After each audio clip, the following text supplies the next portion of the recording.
गांव शत सुंदर नाम से ही नहीं बल्कि अपने सौंदर्य और लोगों की भलमनसाहत से भी मशहूर था। खेतों में लहलहाती फसलें, हरियाली से भरे पेड़ और तालाब के किनारे खेलने वाले बच्चे सब मिलकर उस गांव को अलग ही रूप देते थे। गांव के लोग सीधे साधे थे, दिल के साफ और एक दूसरे की मदद करने वाले। उसी गांव में श्यामलाल नाम का एक आदमी रहता था। उसका काम था रोज शाम को चौपाल के पास अपने ठेले पर चिकन करी और खिले खिले चावल बेचना। लेकिन समस्या यह थी कि उसके चिकन में वैसा स्वाद नहीं था जैसा गांव वाले चाहते थे। रोजाना मुश्किल से 10 से 12 ग्राहक ही आते, वो भी नाखुश होकर। अरे भाई, थोड़ा मसाला और लाल मिर्च बढ़ा देते तो मजा आ जाता। ये चिकन तो फीका लग रहा है। हाँ अरे भाई, सच कहूं तो भूख लगी थी तभी खा रहे हैं, वरना स्वाद तो कुछ खास है ही नहीं। श्यामलाल हताश होकर बोला, अरे भैया, मैं तो सब मसाले डालता हूँ, प्याज, लहसुन, टमाटर सब डालता हूँ, लेकिन जाने क्यों स्वाद वैसा आता ही नहीं। इसी बीच वहां एक लकड़हारा आया। उसका नाम रामू था।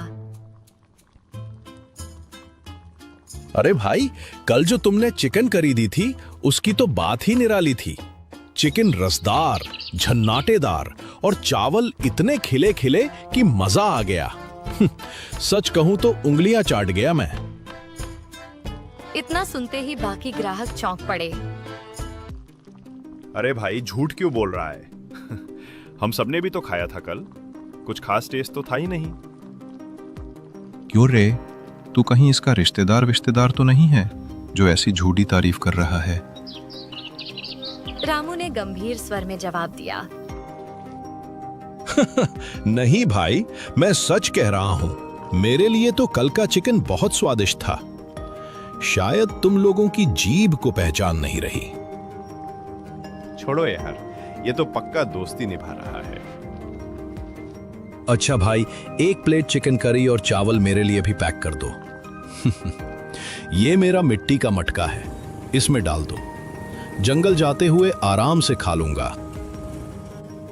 श्यामलाल ने सिर हिलाया और प्लेट तैयार की, करी मटके में डाली और चावल पत्ते में बांधकर दे दिया। रामू अपने बोझे के साथ जंगल की ओर निकल पड़ा। जंगल पहुंचकर उसने लकड़ियां काटी। थकान से उसका शरीर चूर हो गया। उसने मटका खोला और चिकन करी देख मुस्कुरा उठा। अरे यार, ये तो ठंडी हो गई। चलो, जैसे कल गरम किया था वैसे ही आज भी कर लेता हूँ। उसने पास की लकड़ी उठाई, आग जलाई और मटके को उसके ऊपर रख दिया। थोड़ी ही देर में भाप उठने लगी। खुशबू जंगल में फैल गई। गरम गरम चिकन और चावल मिलाकर उसने पहला कौर मुंह में डाला और आंखें बंद कर बोला, वाह, क्या लोग हैं गांव के, स्वाद की पहचान ही नहीं है। ये चिकन करी तो लाजवाब है। चावल तो ऐसे हैं जैसे मोतियों की लड़ियां। वह तृप्त होकर खाने लगा, मानो उसके लिए वही सबसे बड़ा भोज था। उधर श्यामलाल अपना ठेला समेटकर घर पहुंचा। बचे हुए चिकन की हांडी लेकर अंदर गया। उसकी पत्नी मधु रसोई में इंतजार कर रही थी। क्या जी, आज भी चिकन करी बच गई? श्यामलाल ने गहरी सांस ली और बोला, हाँ मधु, थोड़ी बच गई है। कितनी भी मेहनत कर लूं, लोगों को स्वाद ही नहीं आता। लगता है मेरे हाथों में वो जादू ही नहीं। छोड़ो जी, लोग क्या कहते हैं वो उनकी बात है। चलो, अब हम दोनों मिलकर खा लेते हैं। दोनों बैठे और बचे हुए चिकन और चावल खाकर रात को सो गए।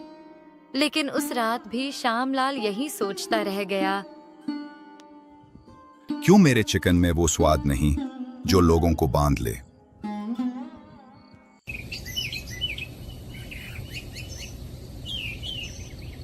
अगले दिन सुबह सुबह ही श्यामलाल उठ गया। मन में एक हल्की आशा और बहुत सारा संदेह। क्यों उसका चिकन कुछ लोगों को पसंद नहीं आता? फिर भी उसने वही किया जो उसकी आदत थी। चावल धोए, मसाले तैयार किए और अपने छोटे से ठेले पर आग जलाई। जैसे ही चिकन कड़क कर पकने लगा, पर उसकी नाक में कोई खास सुगंध नहीं ठहर रही थी।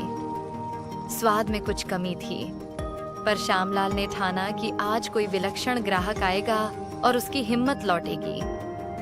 थोड़ी देर में एक भूखा आदमी आया, चेहरा पीला, कपड़े उटपटांग, मगर आंखों में विनम्रता। उसने धीरे से पूछा, भैया, 2 दिन से कुछ खाए बिना घूम रहा हूँ, कुछ मिलेगा क्या खाने को? श्यामलाल का मन सहम गया। आज तक जिन्हें वह परोसा वे ज्यादातर शिकायत कर गए, फिर भी भूखे को कैसे इनकार करे। उसने बिना कुछ सोचे कहा, हाँ ठीक है बाबा, ले 1 प्लेट चिकन करी और चावल, खाकर बताना कैसा लगा। भूखे की आंखों में चमक आ गई। चुपचाप पहला कौर लिया, चावल और करी को मिलाया और धीरे धीरे खाया। धन्यवाद बेटा, तुमने मुझे खाना दिया। श्यामलाल को लगा यही तो असली तारीफ है, मगर मन में एक दंश भी था। उसका विश्वास डगमगा गया कि शायद उसका स्वाद ही किसी का चखने लायक नहीं। ठेले पर दिन बीतता गया। वही लकड़हारा आया, रामू। अरे भैया, आज तुम भी जा रहे हो? चलते समय थोड़ी और दे दो, बीवी के लिए भी ले जाना है। श्यामलाल ने एक प्लेट प्लास्टिक के ढक्कन में पैक की और दे दी, पर मन में सवाल उभर रहे थे। रामू रोज तारीफ क्यों करता है, जबकि गांव वाले नाखुश रहते हैं। घर पहुंचते ही उसने ढक्कन खोला और पत्नी से कहा, देखो, गांव का सबसे टेस्टी चिकन, एकदम झन्नाटेदार। पत्नी ने एक निवाला लिया, चेहरा बदल गया। तुम मजाक कर रहे हो क्या? ये तो कुछ खास नहीं, मैं इससे तो घर पर ही बेहतर बना लेती हूँ। रामू को भी विश्वास नहीं हुआ। उसने खुद भी छक कर देखा, पर उसकी भी जीभ कुछ अलग महसूस नहीं कर रही थी। दोनों चुपचाप प्लेट वहीं रखकर बेड पर लेट गए, मन में उलझन। रात भर रामू की नींद उड़ी रही। उसने बार बार वही सवाल मन में दोहराया, कल जंगल में बैठकर मैंने वही चिकन क्यों इतना स्वादिष्ट पाया था। उसने याद किया कैसे मिट्टी के मटके के ढक्कन से उठती भाप, लकड़ी की हल्की खुशबू और अकेलेपन का सुकून मिला था। क्या यही कारण था?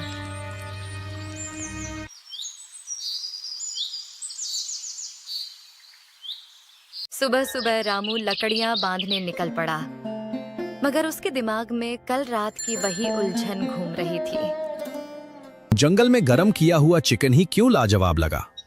वही करी घर आकर क्यों फीकी हो गई?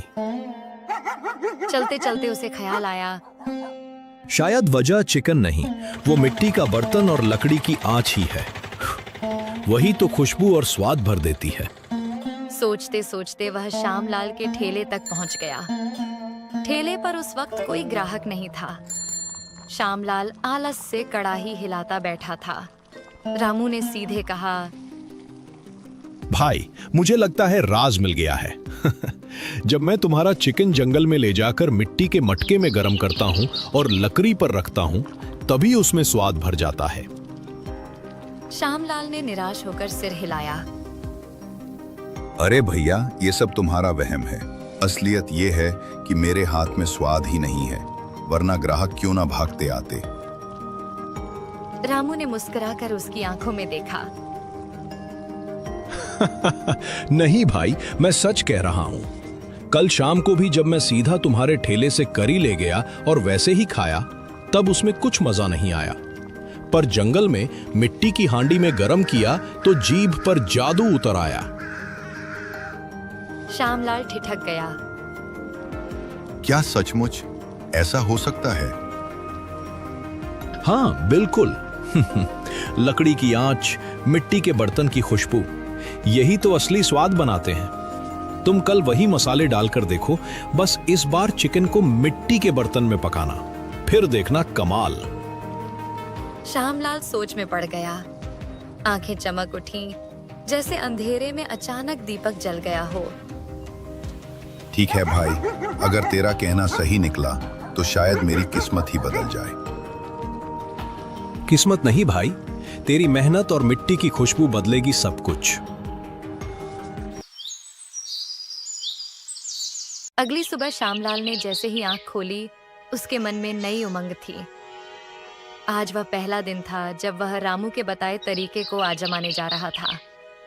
उसने ताजे मसाले पीसे, प्याज लहसुन भूनकर उसमें चिकन डाला और पूरा मिश्रण मिट्टी की बड़ी हांडी में भर दिया। फिर सावधानी से हांडी को ठेले पर रखा और चौपाल की ओर निकल पड़ा। चौराहे पर पहुंचकर उसने धीमी आंच पर चिकन पकाना शुरू किया। थोड़ी ही देर में मिट्टी की हांडी से भाप उठने लगी और चारों तरफ लाजवाब खुशबू फैल गई। हवा में एक अलग सी खुशबू घुल गई थी। श्यामलाल खुद भी चौंक गया। अरे, खुशबू तो पहले कभी नहीं आई। लगता है आज कुछ खास होने वाला है। तभी दो आदमी जो कभी कभार उससे चिकन लेते थे, उत्सुक होकर उसके पास आ पहुंचे। अरे भाई, आज तो बड़ी गजब खुशबू आ रही है। कोई नया मसाला डाला है क्या? और ये मिट्टी की हांडी, तुम कब से इसमें चिकन पकाने लगे? भाइयों, आज से ही ये नया तरीका अपनाया है। मसाले वही हैं, पर हांडी और लकड़ी की आंच का कमाल है। खाकर बताओ कैसी बनी है। दोनों ने बेसब्री से प्लेट ली और चिकन करी चावल के साथ छका। जैसे ही पहला कौर मुंह में गया, उनकी आंखें चमक उठीं। अरे वाह, ये तो लाजवाब है। रसदार चिकन, मसालेदार करी और चावल ऐसे कि दिल खुश हो गया। सच में भाई, किसने तुम्हें इतना बढ़िया तरीका सिखा दिया? हम तो तुम्हारे दीवाने हो गए। ये सुनते ही श्यामलाल का दिल खुशी से भर आया। उसका चेहरा खिल उठा। थोड़ी ही देर में खुशबू से आकर्षित होकर और लोग भी आ गए। देखते ही देखते उसके ठेले पर भीड़ लग गई। जो लोग पहले कभी शिकायत करते थे, वही अब तारीफों के पुल बांध रहे थे। भाई, ये तो पूरे गांव की सबसे बेहतरीन चिकन करी है। भीड़ इतनी बढ़ गई कि शाम तक उसका सारा चिकन खत्म हो गया। ठेला खाली था, लेकिन पैसे की थैली भर चुकी थी। शाम को घर लौटते हुए उसके चेहरे पर आत्मविश्वास और संतोष झलक रहा था। जैसे ही वह घर पहुंचा, उसकी पत्नी मधु दौड़कर आई। क्या जी, आज फिर बच गया चिकन? नहीं मधु, आज तो सब खत्म हो गया। और देखो कितने पैसे भी मिले। लोग तारीफ करते नहीं थक रहे थे। वाह, किसका शुक्रिया माने? उस लकड़हारे का जिसने तुम्हें नया रास्ता दिखाया, या तुम्हारी मेहनत का जिसने सबको स्वाद चखाया? दोनों का। अगर रामू न होता तो मैं हार मान चुका होता, और अगर मिट्टी की हांडी न होती तो ये खुशबू और स्वाद दुनिया तक कैसे पहुंचता। तो अब समझ गई ना, स्वाद सिर्फ मसालों में नहीं, दिल और तरीके में भी होता है। और इस तरह श्यामलाल और मधु की जिंदगी बदल गई। एक लकड़हारे की सलाह और मिट्टी की हांडी ने उनके जीवन को नया मोड़ दे दिया।